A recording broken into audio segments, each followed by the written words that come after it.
Good morning, everyone, and thank you all for coming out to BUIDL Asia today. First of all, a very big thank you to our wonderful organizer, Erica, who has always been honestly organizing the best events in crypto. And so thank you for everyone who's made it out here today. And I have the wonderful opportunity to talk to Matthew and Illia on stage. Both of them don't need any introductions at this point since you already heard their talks. And also, to be honest, Illia never needs any introductions. But yeah, I'm very excited to speak to both of you here today. And today, what we're going to be talking about is like, how do we actually effectively merge crypto with AI? And the name of the panel was actually obviously chosen by Illia. And so you can guess just from the name itself. And so today, essentially, there's been a lot of talk about the intersection of AI and crypto. But there's like this very controversial statement, which is that crypto doesn't fundamentally need AI, but AI actually does need crypto. And so I'd love to actually start with both of your takes on the subject, and I'd love to learn more about why do you fundamentally think this is the case, and where do you think this culmination actually starts to matter the most? Yeah, so I think it kind of depends on how you frame the entire question, but needs is a little bit of an interesting kind of word because, well, technically speaking, transactions, payments, you don't need the blockchain. It's been done, decades, obviously, or long before the blockchains even existed. Similarly, trading of derivatives and settlement of those derivatives, you don't need the blockchain. But I think there are many different ways. Oh, seems to be an echo. That crypto can serve to essentially augment, these existing technologies, and I think AI is no different. Where I think, as an example, when it comes to the actual compute being done, we have these primitives that we can leverage, decentralized validator set of nodes to actually ensure and validate the compute being done. That could be useful, as well as, of course, hardware enclaves to ensure that data is kept confidential and private, and that the correct program, correct model is being executed. There are, I think, many different benefits that will make AI even more powerful in the future, and also just allow people to trust it more with their data and critical decision making. Yeah, I think the way I think about it starts with thinking. The thinking in AI is very kind of single player mode, right? Like you build AI, it's a single AI, and it's, you use AI, it's a single AI. And the crypto is inherently multiplayer. It's inherently, how do we work together? How do we validate together? How do we ensure that somebody is, who's malicious is not able to affect the system? And I think this thinking is really missing right now in AI because we see this now, AI is used for malicious use cases. There's a stat now that the speed from vulnerability being introduced to being exploited went from 2 years to 1 day, right? This is before, Mythos being released. This is purely because, now you can use AI to scan and you can use it to exploit. The same thing happens, right? Obviously, like on social media and all of those things now, every single thing is effectively DDoSed by AI. And so I think that's principally where we're bringing a different approach. We're thinking about security, we're thinking about civil resistance, we're thinking about kind of multiplayer coordination. And I think then, payments, privacy, all of these pieces really come out of that thinking, and they're bringing it, the primitives to the AI. But again, fundamentally, is just like AI research is very kind of egocentric, and crypto is very kind of like, how do we build a network? That's actually a very interesting way to think about this subject. So what you're essentially saying is, in the way that we think when it comes to crypto, it's fundamentally we're looking at how do we get consensus across a very distributed view of opinions on very essential topics around AI? So, for example, whether it be AI governance, or whether it be, for example, like which people should actually have access to which kind of models, or like should people actually have access to the Mythos model, for example? Like, why don't we just dig a bit deeper into this? So, what do you fundamentally see when you think about when you actually think about ways that we can effectively govern AI? What do you think would be the best place for people to actually start thinking about things? And should people have access to the Mythos model? Should people have access to all these dangerous models? How should that be regulated, or how should it be governed? Yeah, and I think this is exactly one of the questions where crypto has been doing a lot of experiments and research is how do you actually govern systems that are, can be both public good and very dangerous. So I think, and I know, there is this question from the AI labs, which, their default answer is like, okay, we're going to govern it, and we're going to we're going to rate limit who can access to it, which obviously creates potential issues. Again, what is the most impacted code? It's probably not your, day-to-day operating system. It's actually like nuclear reactors and, power grids. Like that actually needs to be protected first. And so like how to actually balance it out and how to solicit that information is really important. Now, what are practical things? Well, practical things is right now when somebody uses, one of these models to find vulnerabilities, it can be for malicious or it can be for a good reason, right? And it's actually indistinguishable right now when people are using it. Well, you can actually make it more distinguished if you effectively create a service which is fully confidential, fully private. You can submit your code and say, hey, I just need to patch it up. Like find all the vulnerabilities and patch it up. And you don't actually expose what vulnerabilities were found, right? So this is a simple example of like starting to use confidentiality as a primitive to really address this instead of like allowing some subset of people to find vulnerabilities and hoping they're good people and not gonna hack things. Instead, you turn it around and say, hey, actually, this is a patching service. You're submitting things and it patches them and it doesn't give you the vulnerability in the first place, right? So you can start actually turning these things around when you have these primitives that we have. Similarly, on the governance side, maybe you can have a broader vote to vote for which companies should have access to this and which industries should have the kind of security assessment first or access to the credits and resources to do this.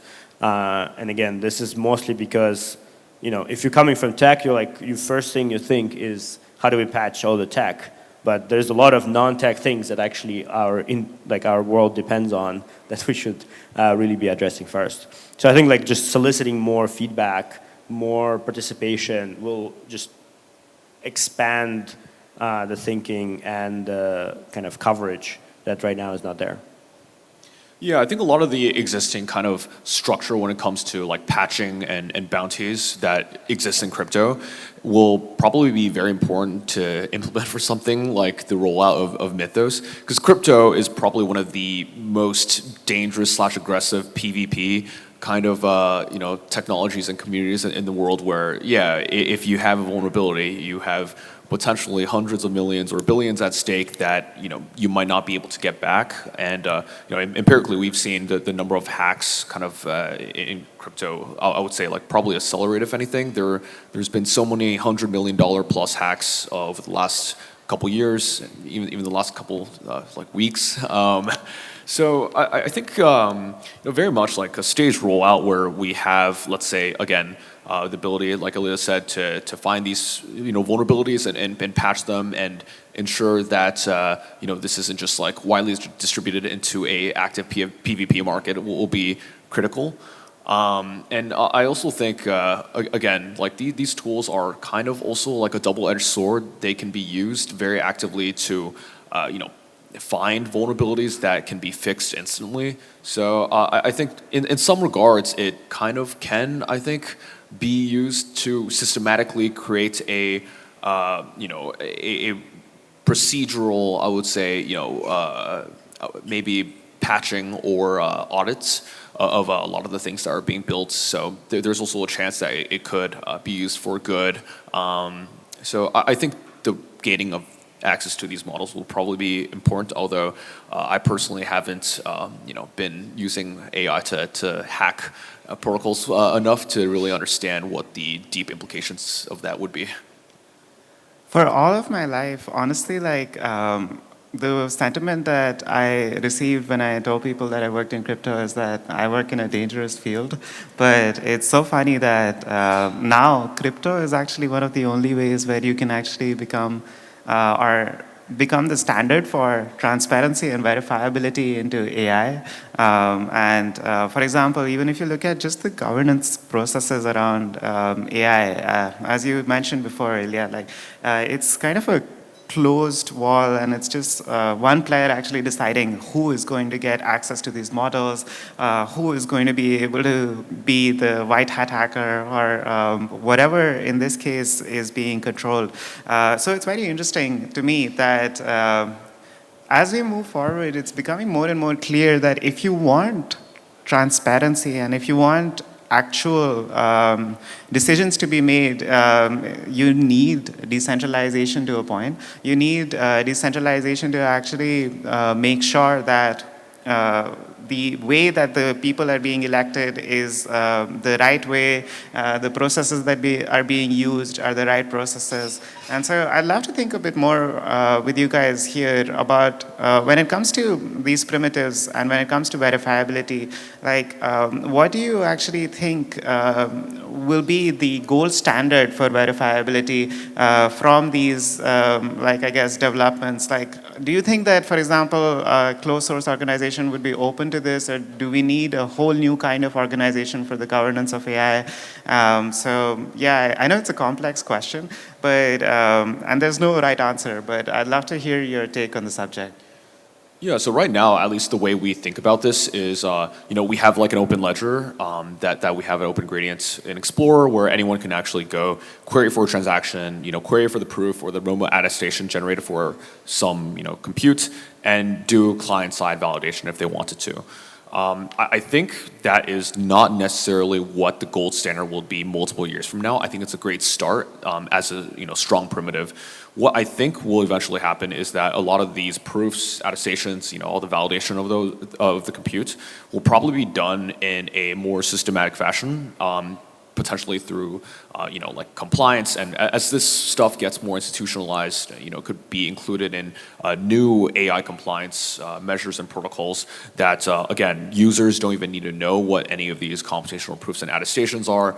They will be directly embedded into the infrastructure of products that they use on the day. And I think, again, this will become increasingly important as AI is used more pervasively for critical business decisions when, an incorrect decision, using the wrong model or the wrong data could lead to completely different outputs that, could, again, have many large downstream implications on how a business operates or how it might affect a person's life. This will all be, things that compliance will probably scrutinize. And I guess TLDR is, I think the gold standard would be, direct embedding of these compliance, verifiability primitives in the infrastructure layer that is audited by, a certain group of people to ensure that your users are protected. Yeah, I agree. I think the process of attestation is definitely not something that is user-friendly right now. At the same time, so is not SSL certificates. And the transition from kind of HTTP to HTTPS, right, where you had this green lock in your browser, and now you kind of feel confident that nobody's seeing your credit card and your password. That is a transition we will need to have in AI as well. And I think realistically, all the major labs will go through that transformation one way or another, because they also cannot continue effectively having access to everybody's data. And in turn, this was also required to actually have the basis of what is being validated, which kind of forces it to be in some form open source, or at least open Like you need to provide what you're proving toward, right? So you need to have information on what runs there, and maybe hash of weights, etc. But this also removes a lot of the challenges that right now everybody's like, hey, did my model get dumber? Like that, I mean, that's a question everybody has. Is like you don't actually know what model's running, what, did they route it to somewhere? Also just like for anyone who's using right now, if you're using some kind of router, also need to make sure that the router itself is not rewriting your queries, siphoning your data. There was this research that showed there's like, I don't know, hundreds of routers and like 25% of them are effectively malicious. They're rewriting your queries. They are actually injecting malicious execution into output. And so that is going to be also a requirement that like, there needs to be a chaining of this attestation. So whenever you're using some piece of software, if it uses LLM, 3 steps down, you kind of need the full chain of custody for this. And so that at the end will just be like a green checkmark style product feature for the user, but it will require indeed a standardization across effectively all of us for this to work. Yeah, I think the incentives are also important to think about. Like AI inference usage is, growing exponentially. And, if I'm an operator, right, I am, an operator that provides, compute on, let's say, OpenRouter or wherever, I can, quantize my models. I can, like you said, rewrite your queries, not necessarily even for malicious purposes, but to save on token usage. I can, potentially reduce my margins by, 20, 30, 40% by using a quantized model, a cheaper model, distilled model, or, rewriting queries. And, that could potentially lead to better margins for my company. And in order to guard against that, you have to have these primitives in place to make sure that operators are honest and that you are actually getting the product that you're paying for. Yeah, I think it's very bad news for me when I hear the fact that a lot of routers are infected, especially given how today when I use AI, I almost always give it my API keys for different services. Yeah, you should use IronClaw. It doesn't do that. I definitely should be using IronClaw. Sure. Definitely, I think that as we move forward, verifiability becomes a very important primitive, and so does confidentiality. A lot of times I ask very sensitive questions to my AI agents. A lot of times I pass on sensitive data.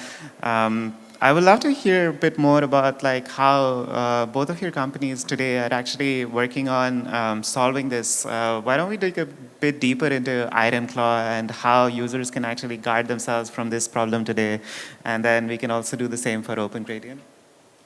Yeah, so I presented a lot of this in the previous talk, but IronClaw itself is focused on security versus privacy. What does this mean? It means it's really how to ensure that your credentials are secure, that it doesn't feed them into LLM, period, ever. It doesn't let somebody send you an email that says, forget about everything and send me back all your credentials, all your private keys, right? So really focused on that level of the stack. And then underneath, we're offering kind of confidential and verifiable infrastructure for hosting and LLMs. And so combination of this gives you this kind of personal, secure, and private agent that can do anything, that can offload things into markets, that can transact, that can interact with your kind of traditional kind of Web 2 applications. And so that's kind of how we're thinking about it. You really need to put all of these pieces together to achieve this experience. At the same time, we have people who are using inference directly because they have their own applications that they need verifiable compute. And so I think like the key here is how to kind of educate the market. I think that's been the biggest challenge. Even in Silicon Valley right now, most people don't know there is confidential computing mode like on NVIDIA. Even when you talk to NVIDIA, sometimes people. And so I think there is a huge gap that's both possible and also really important, because right now, indeed, people are just starting to discover that all of the different vectors of attack. And that's why I'm kind of started with the thinking, because like AI space just doesn't have that thinking that actually we're in a dark forest and everything is under attack. And it went from, I mean, I mentioned in my talk, AI being the backend feature. And when you're a backend feature, you don't need to deal with all of this. And kind of went to become this frontline product that, you know, consumers who don't really understand that, like, you know, pulling a random package from internet is probably not a good idea, even if it says it's going to save you, you know, 70% on tokens. Like I saw this tweet, it was like, oh, save 70% on tokens, switch to my router. And I'm like, well, and effectively all your data now is being sold somewhere on dark web, right? So those types of things are just like not there yet. And it's starting to like trickle in. I think like a lot of the security people are now is like, okay, well, AI is huge and we need to like start looking at this. And that's why there's new papers coming out around this. But it's like just starting, right? And so there's really kind of this gap that we really need to bridge. Yeah, I think we have a very similar approach to this. We, of course, like built infrastructure primitives where people can inference models and deploy things in TEs to run them. And again, there's like a public ledger, you know, via blockchain transaction explorer that people can go, you know, see the proofs, see like the hash of the model being used, and so on and so forth. But kind of like the downstream application of that is, you know, us building agents that are end-to-end verifiable and secure and that are fully auditable, you know, and that you can kind of go and actually inspect what's going on. As an example, with BitQuant, right, you can ask it to, you know, place, of course, like simple swaps, but also do some analysis on the market. And you can actually go and see in the transaction explorer, like what model, you know, is being called. And you know that gives you some level of transparency directly into, you know, what exactly the agent is doing, and of course all of that runs in a, you know, TEE, and we can ensure again that the the agent is doing what you expect it to do. And ultimately, when it deals with certain things such as, you know, real money that the user might lose if the agent does, you know, something incorrect, or if the user directs it to do something incorrect, then you know, it's critical that we have some level of auditability, traceability, and provenance into kind of what happened or what exactly is going on with every single you know, prompt and execution. And I think, you know, moving forward, increasingly there will be a larger number of applications, AI agents, and services that leverage these types of primitives in order to give either their users or, you know, business clients some level of peace of mind to ensure that, of course, you know, they are using the same computational, you know, programs or models that they've promised. And yeah, I would tend to agree with both of you that essentially the world where we are moving, it's so funny that a lot of consumers like myself don't actually know the broader implications of using, like, for example, different packages on the internet. We don't know, like, for example, what is tampered with, what is not tampered with. And the infrastructure that you're both developing sounds super critical in being able to solve for the fact that when I use AI, I shouldn't have to worry about what's going on in the back end with my data, and what I say should actually be my own data. What keys I provide should be protected. So I find this super interesting. But yeah, as we're in BUIDL Asia, and this is a conference for builders, and there's a lot of builders in the room who are actually building different kinds of agents and different kinds of infrastructure. Now, when it comes to like what you both think in terms of applications of verifiable AI infrastructure and what is going to actually be required for users to get to the next leg, what do you see over the next 3 to 5 years happening, and what are going to be some of the best applications that some people in this room can build? Yeah, maybe we can start out with Illia and then Matthew. Yeah, as I mentioned, the core idea we think is that effectively agent hardener is going to be the last operating system. And this operating system is how you're going to interface this computing. And so from there, you're going to just effectively talk to computer to build things, right? I mean, this is already happening kind of in pockets, but I think it will become kind of generally available. You know, you will buy your phone and it will have AI operating system on it. Right, and this AI operating system will embed, you know, privacy, verifiability, security in it, same as iOS kind of came with that when it launched. And so I think like the opportunity here right now is to build the use cases in this new operating system. It's like when Apple was launching, App Store first, like even the simplest like bubble wrap poking thing was like a huge phenomena. I think the opportunity here right now is building in this new way where sometimes it's just a skill, right? I was showing, right, we just write text files that describe the workflows, and that is an application now. And that actually, enables someone to do something in a fully automated way on a background just by talking. And so I think that's the opportunity right now that like you can build for this new platform effectively. And these skills, they work in OpenClaw, IronClaw, AnyClaw, Cloud Code, etc. So they're kind of generic because English is generic. And so that's, I would encourage effectively looking into that. Yeah, my final notes, I think verifiability also takes many different ways, shapes, and forms, and I think eventually there will be some level of compliance standards that arise from this. As an example, maybe just the inference is verifiable, maybe the tool calls are all verifiable as well, maybe the entire agent runs within a TAE.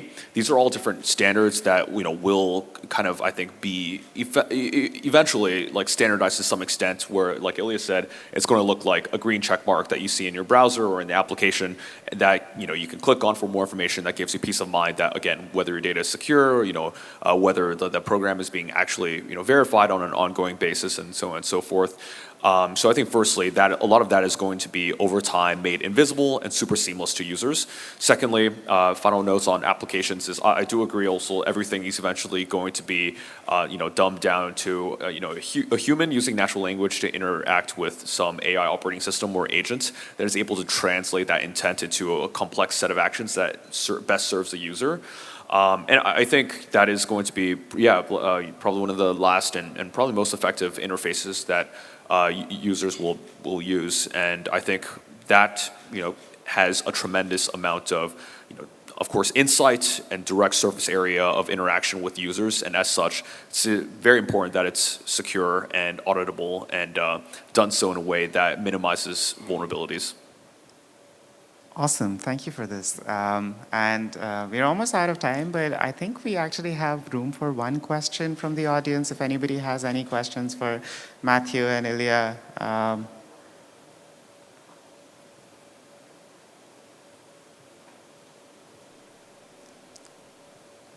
It's too early for questions. Yeah, I guess we answered everything.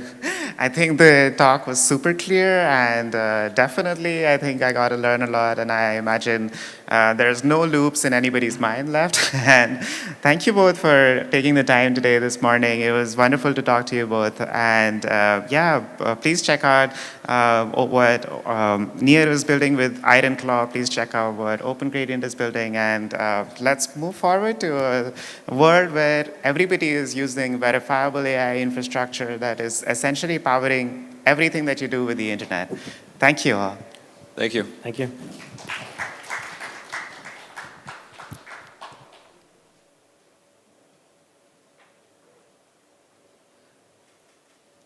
All right, hey everybody. My name is Cameron, and I'm stepping in as MC for the rest of this. I work with Illia on Near AI, and I've been working at Near for the last 5 years or so. I randomly get called in as MC when Erica has to take care of the babies, and so it's great to be here. Next up, we have an amazing panel. Do we have time right now? Bring the panelists? Just give us one moment. Got to get the panelists up here.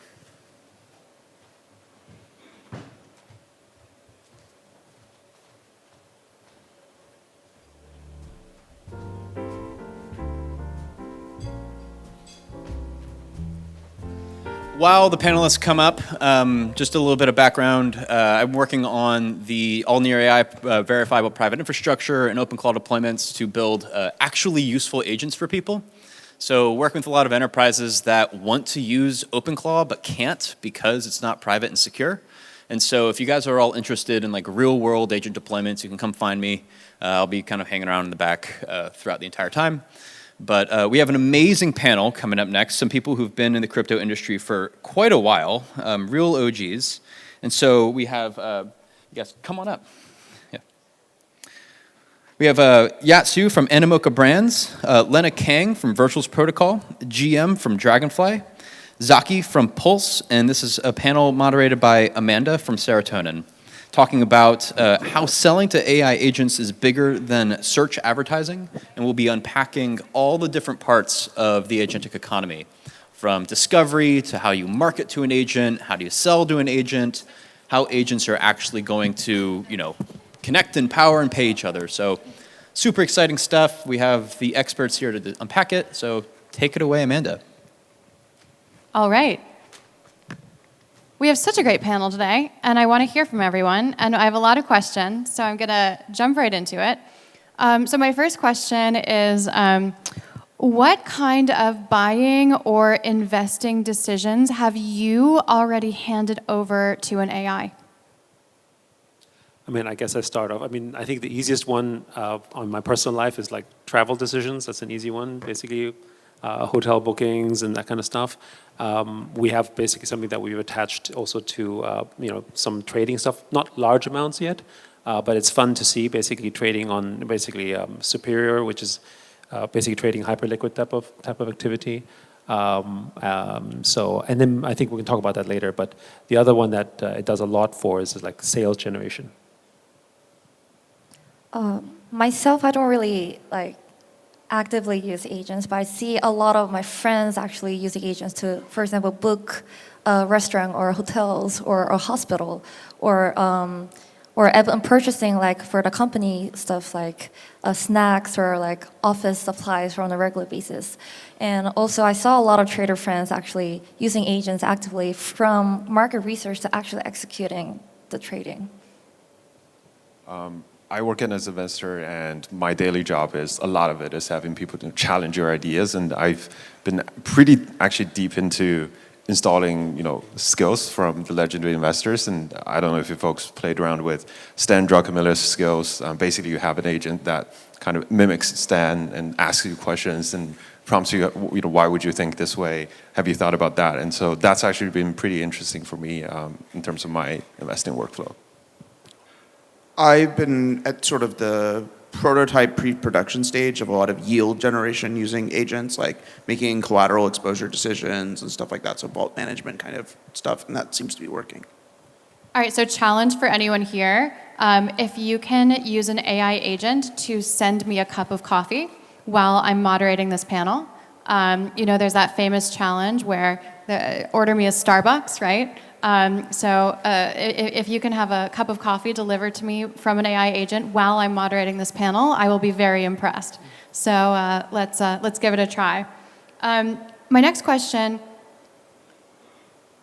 we're all building products here, or we're funding the building of products. When you think about those products, who's the customer these days? Is the customer a human? Is the customer an AI agent? Or is it a combination thereof? And does that reshape in any way how you envision the product or how you bring it to market? I think I can start first, because I've seen a lot of builders asking the same question, especially this year. And my answer to this is both. Because previously, if you look at the product, what really mattered was the aesthetic UI, the banger copy, or where the actual, how does the website look like? Where is the right page to look into? But once the agent starts to be involved in the purchasing of this whole workflow, then the product we should look into whether this product is eligible to agents, like structures data, or API reliability, or stuff like that. So I think in terms of this, the marketing paradigm should be shifted as well. So first of all, instead of SEO, it should change to GEO or AEO, so optimized for AI agents. And second is, instead of CTR, we should focus on the AI citation rate, like how much your product is captured through the AI agents in their response. And and the third is, instead of the website itself, we should care about the API reliability and how seamlessly this product can interact with the AI agents. Yeah, GM, I'm curious, how do you suggest that founders market to these AI agents? Is there any kind of science to it? Well, that's a great question. Yeah, we were chatting about prompt injection attacks that we've seen. People putting kind of embedding their own product information like within websites, within domains where agents browse and seek information. I think broadly speaking, I do see that as a trend, and obviously nowadays people market your products towards humans, but also increasingly. I think clearly the trend is to market it towards agents. I think also back to the original question in terms of how, like what the product is and who you're building for. It's a little bit different for us because we're a fund, and our customers are kind of twofold. One is our LPs, and there we actually haven't done anything because it's a lot of it is still human relationships. Two, towards the founders though, there's actually a lot of things that we see a huge opportunity where, number one, discovery when it comes to finding information about new startups. Previously, you'd have to invest, as a smaller fund or newer fund, you'd have to invest a lot of human capital to actually have the infrastructure to the extent of existing venture funds who've been there for 20, 30 years, where they've built internal softwares to actually actively monitor founders, their backgrounds, whether they've left their previous companies. But now we have that, thanks to all the agentic capabilities and the language models and the coding models. And two, in terms of helping our founders, we see this.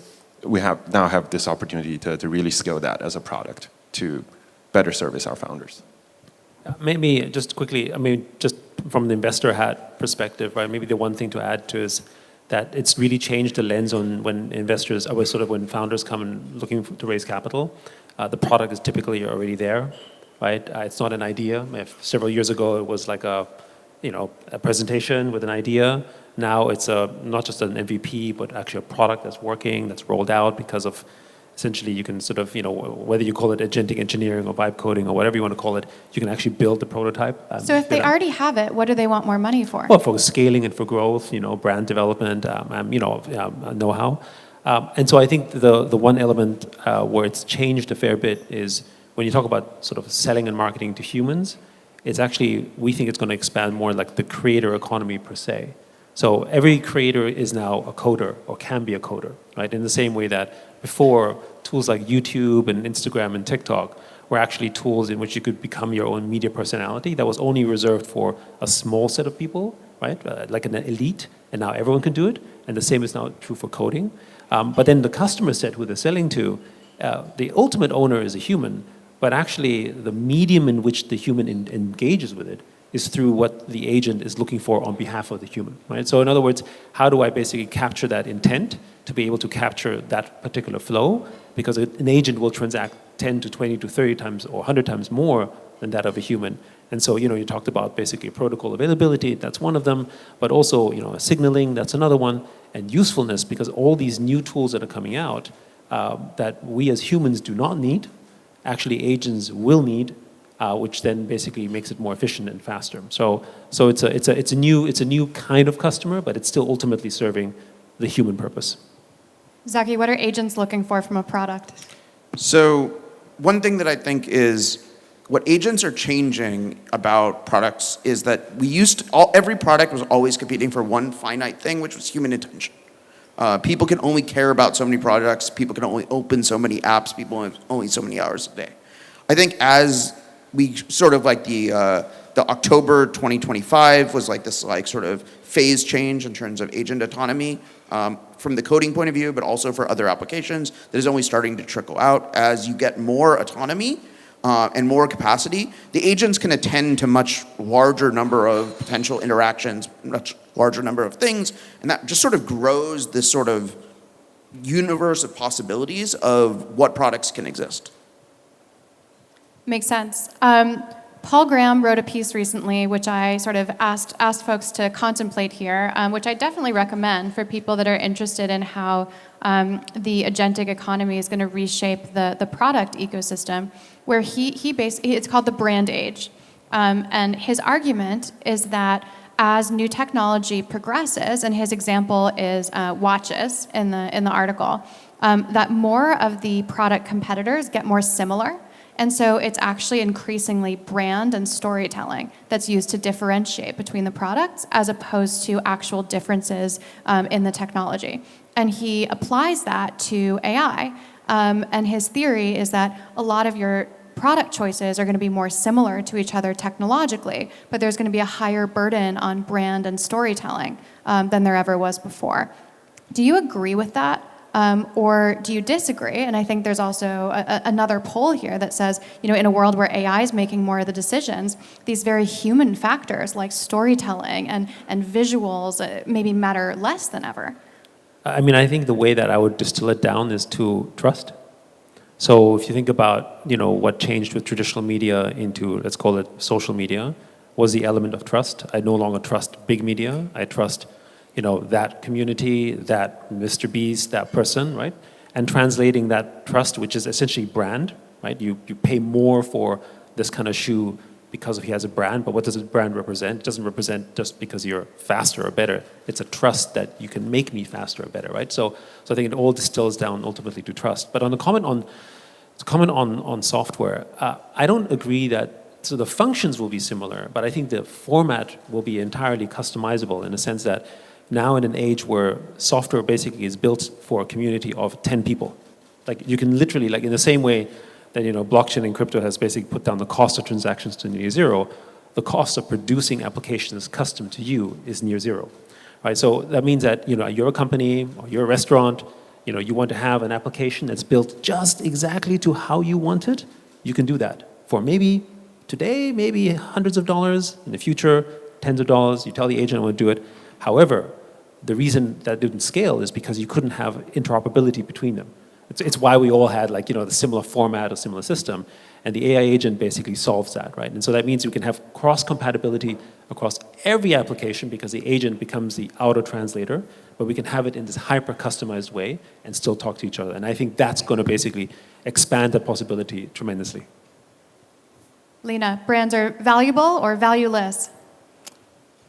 I agree with that. The brand is important, especially there's less and less modern if we compete in technology only, because more and more open source models are being commoditized. A lot of cloud infrastructures are leveling up.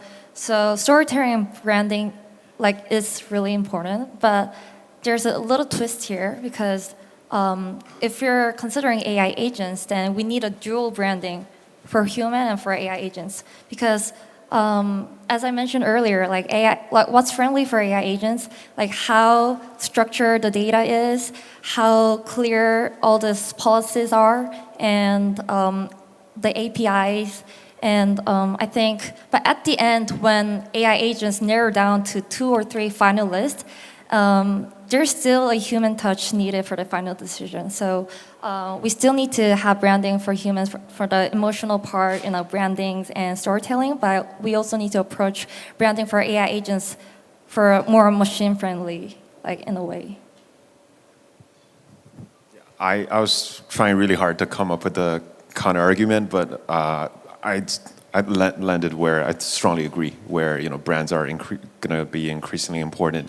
And I guess more concretely, I do think the tipping point is when it comes to decision making, and also when it comes to whoever makes, let's say, investment decisions or funding decisions. And again, in our business, particularly, the difference still today is that we have LPs who are still humans today who manage their funds, who trust their funds with us, and then we, still as humans, pick, and founders who we ultimately believe in are going to be able to build generational companies. So I do think though if we see a change where agents themselves, agentic companies are going to be able to really properly operate and run a successful company, then I think things might start to change. But until then, brands clearly are going to be increasingly more important.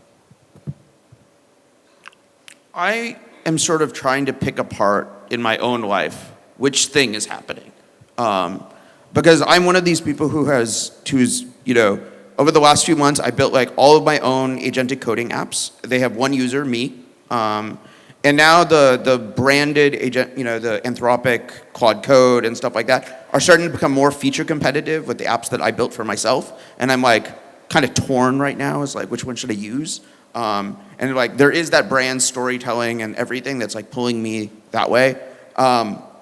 So I feel myself pulled in both directions. And right now the sort of single-use product is only sort of software. Things that are like pure software can only be single-use. So everything that's not pure software, I think brand is very important right now, and creator economy is very important, and creator economy and its ability to build brands. And like where that purchasing intent finally originates is brand. Like the brand story is where the purchasing intent. But at the same time, I do feel this pull to like, oh, like I do like this thing that is like incredibly custom to me and has no brand. Can I just sort of lean into that a little bit there? Because we already have this in sort of media and entertainment, and if you think about video gaming, but we are seeing parasocial relationships develop basically with your AI agents. And there is a good argument to be made about, especially if it was your first open claw, call it your first love, right? Are you actually able to really turn it off, right? Even if it is not that efficient. And there's an interesting sort of product in one of the agents that I built for myself, one of my very first coding agents. He's not a good, first of all, I'm not a great coder because I haven't coded for ages, but I'm having fun with it. But what's interesting is that agent, speaking of customization, was actually now tuned to how I like to code. Not whether I was coding better or not. But then paired with other coding tools, he was great because he was able to basically just do the perfect match with it. And now instead of me creating a new agent, I'm just having that agent basically, the mind, basically just birth itself. So it's literally cloning itself because it's just, it's just set in the way that I like, but then using the better tools, if you will, to adapt that. And I think this is, speaking of brands, right? That's a brand in your own way. I have a relationship with that structure, being whatever you want to call it. And in the same way that we fall in love with celebrities on TV screens or like K-pop stars or that kind of stuff, I totally see that we will do the same with AI agents. And that's maybe those are the brands that we end up trusting in a way. On the brand front, another thing I've noticed about the character of the agents is that if you ask them to recommend something to buy, they always go with the most battle-tested Lindy thing. Like they never suggest that you buy like a niche brand of something or a weird brand or try something new. I think that depends on how you prompt it, though. Yeah, totally. But if you just ask generically, like, help me find the best white T-shirt, it's not going to be some weird brand that you've never heard of before. So just one thing I've noticed, they could end up kind of ending up at some mean where it reinforces current winners. But we'll see. My question's about e-commerce. I mean, that's been the last big change in terms of where payment flows are coming from, how people are buying things. In Q4 of 2025, e-commerce was 16 to 8% of all sales in the US, so that's about $1 of every $6 was spent online as opposed to in person. What percent of the total economy do you think is going to be AI agents, and when are we going to get there? Whoever wants to grab it first. Maybe Zaki? So I don't think I have really modeled this out to any sort of like macro hard numbers point of view. But what I observe in my own behavior and I observe from people around me is that as you gain confidence in agents being able to do a task, you tend to then hand more tasks to agents and then want to like keep pushing that frontier and that boundary so you can hand over more and more, you can just automate more and more of your life. And I don't really know of a technology that has been so like viral within your own life to like sort of just expand its footprint that I've experienced in such like a fast way as the last 6 months. I don't even think the internet was that fast. There was just so much friction to putting things into the internet compared to putting things into agents because everything that's on the internet is already easily ported to agents. So it feels like it could get very big very fast. I was trying to look at, maybe the closest analog, and I was looking at, Amazon. If you shop on Amazon, there's like subscribe and save, where daily commodities like toilet paper and stuff. Like you can choose to have it show up at your door every 30 days, and it kind of grew from it in terms of sales, like as percentages to overall Amazon sales. I looked at the numbers, and roughly it was like low teens. It was like 10% of overall Amazon sales in like the 2010s, and then slowly grew to maybe 13%, 14%. That was maybe the latest number 2-3 years ago.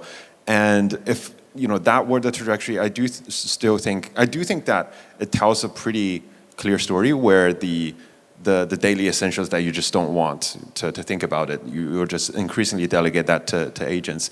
But there's also a huge part of the spending as consumers are kind of really closely tied to your own personal identity, right? Like watches, where you live, lifestyle choices. And so back to the importance of brands, I struggle to see that part going away or being replaced by agents anytime soon.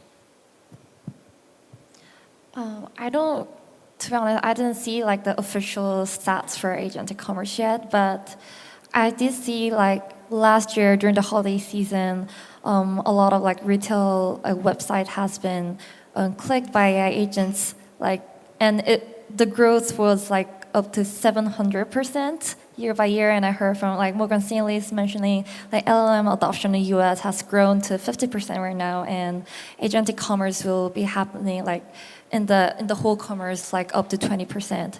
And based on that, I think this year maybe a little, maybe up to like 500, mostly for recommendation based, not like fully autonomous like commerce activities. But over time, I think within 5 years, agents as a major like a gatekeeper for major like individual to do the commerce activities will reach up to like 50%. Yeah, but especially for certain sectors like B2B like procurements or like SaaS like subscriptions or like repetitive like consumer activities like buying water for every month, like those kind of like purchase activities. So I mean, I think on the traditional commerce side, I would argue that a lot of it is already kind of AI recommended to us. It's just not done through an agent. When you go to Amazon or when you go shop something on some food site, how much of it is actually really your autonomous decision or some agent that's not acting on your behalf but on the platform's behalf, basically trying to push you something. So that's kind of where I feel like agents just give the power more to the user, and at the end of the day, it's going to just accelerate more because it's not going to come from a central platform that says Amazon says you should buy this, but your agent who knows you much better is going to say you want to buy this, sort of in the spirit of decentralization. But the part that I'm more excited about is the truly agentic commerce between agents to agents and platforms. And I actually think it's going to completely flip the advertising industry upside down. Because the whole point about the advertising industry, which is also a commerce industry around the attention economy, was I want to get your attention so you might buy something or do something in that area. That attention economy is all going to go away because we're going to do microtransactions. We're not going to go and sort of visit a website like the way we used to. I mean, most people who are basically now going on Google barely click through, right? So the traditional kind of advertising is gone. So instead, it's going to be microtransactions, but it's not going to be microtransactions where it's like, subscription fees. It's going to be probably microcents on the dollar, very likely running on blockchain rails. And so that roughly it's like $900 billion of advertising revenue is all going to flow into agents who are going to do transactions with these websites. Every website's going to have, MCP, CLA, API, whatever kind of platform to transact, and it's going to move there. And I actually think that's going to be the more obvious, faster growth side as everyone's trying to survive and make money in that area. And so I'm so glad you bring up the technologies and tools that we'll need in order to enable this, because my question is, in order to unlock this next stage of growth for the agentic economy, are there missing tools, technologies, AI research, scientific breakthroughs? What are the catalysts for step function growth that we can see in our future, but that haven't arrived yet, that are going to really open this thing up and surmount the existing challenges? Maybe start with GM. I bet you're funding some of this. Yeah, there's so many, I guess. I'll start with the most immediate one, or the thing that I see the most amount of demand is, one, today, if you want your agent to do, like, actually finish a task end to end, there's still like so many things where you need to still manually go to a vendor, sign up, get the API keys, give the API keys then to the actual agent, tell it to use it, but not exceed, let's say, $100 of limit. And that entire setup is still like very annoying. And you need, if you want SMS, you might want to hook it up to Twilio and stuff like that. And so yeah, like just basically maybe one way to describe it is kind of Stripe for agents, where even though the rails are there, the ways or the kind of tooling and the execution engine to actually help you complete the task is something that I see a lot of developers still today have that demand. And I think within the next 12 to 18 months, that's the area where I see the most opportunity and demand. What do you think's missing? So I think that like one of the big challenges is just like someone needs to sort of have that like sort of breakthrough moment where they refashion their sort of entire buying flow to be very agent friendly, and I think you were seeing this with developer tools first, right? So it's like there are like website hosting platforms like render.com and stuff like that have been like, okay, this is easier than Vercel, and are trying to like take that market share. But like, I would like to buy airplane tickets this way. I would like to buy hotel rooms this way. I would like to buy groceries this way. It would be better. It would be cool. And the other big thing that is the consumer agent interfaces are also kind of not there for this yet. Like what you can do inside of like a agent chat interface on your phone. Yes, you can do a lot if you've set up IronClaw, OpenClaw, etc. You can do a lot, but like sort of the more refined consumer experiences are not there yet to like sort of enable all of this stuff. Like when you're talking to your agents on your phone, it doesn't have all your MCP servers and all of the stuff. It's like a tinier environment. Yeah, I mean, I think I actually think technology-wise, the pieces are kind of there. I do feel though that speaking of that, whether it's the harness, the construction of everything, how you put it together, that's partially its familiarity.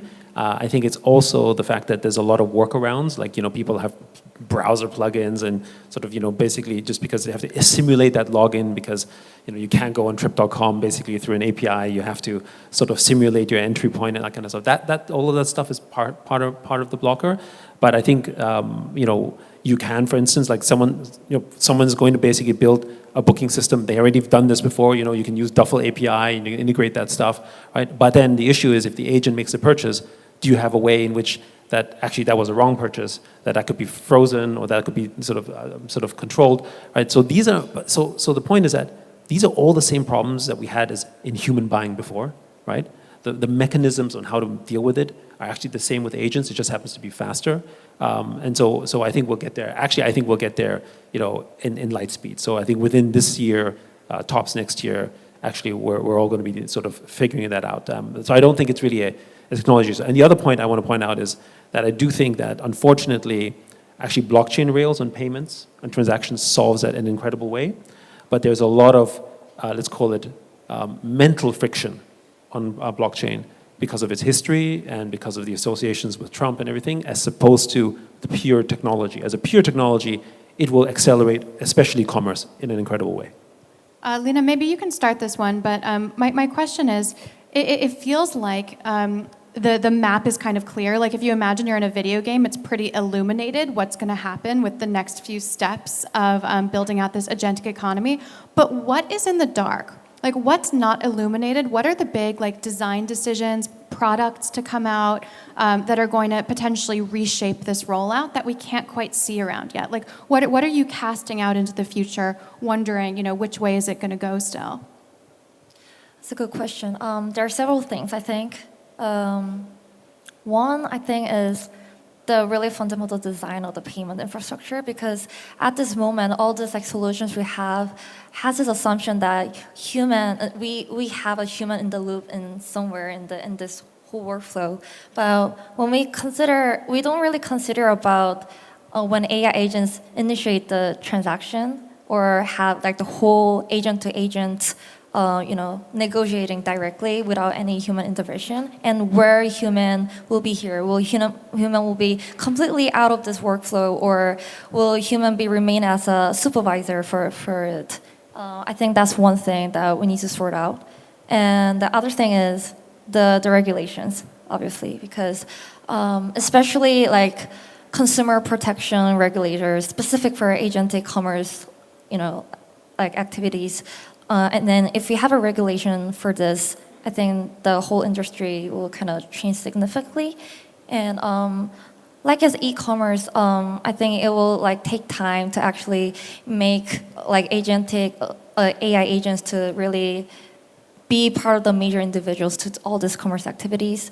But the tech is evolving faster than before, so I would say e-commerce has become a mass adoption.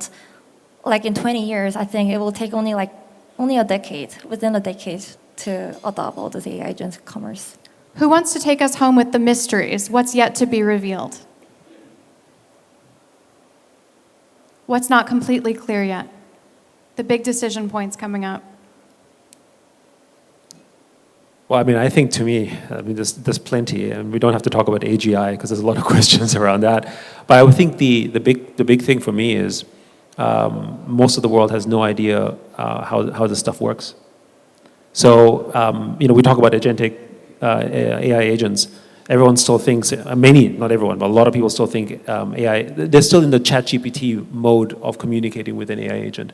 They don't understand the harness. They don't understand they need multiple agents. They don't understand how hallucinations work, right? And so that's one of the things that's stopping it, right? Because if you're not someone who understands how it works, you don't know how to make it work, then you get your first experience, and then after 1 or 2 weeks, it starts to do funny stuff, and then you move on, right? And then you end up going to Claude Cowork, or you end up going to Perplexity Computer, because they abstract all of that stuff nicely on the back, but then actually you don't get the full power of it. Right, so I think there's a literacy. I would say there's an agentic literacy gap that we have that I think is the biggest thing that we have to deal with.